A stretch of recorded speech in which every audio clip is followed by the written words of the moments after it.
Welcome to our guide on how to install Cinema HD on your smart TV. Today, we'll explore what makes Cinema HD a popular choice for streaming. Firstly, check if your smart TV model is compatible with installation. Make sure to verify the specifications before proceeding. Next, we need to enable developer options. Go to your TV's settings and navigate to About to unlock this feature.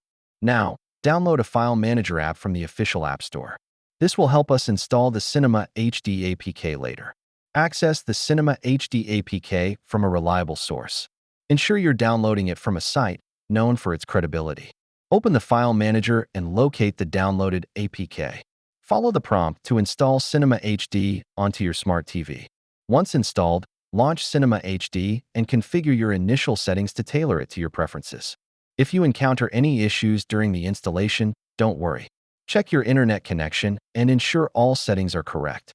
Explore the features of Cinema HD, such as browsing categories, adding favorites, and discovering new content effortlessly.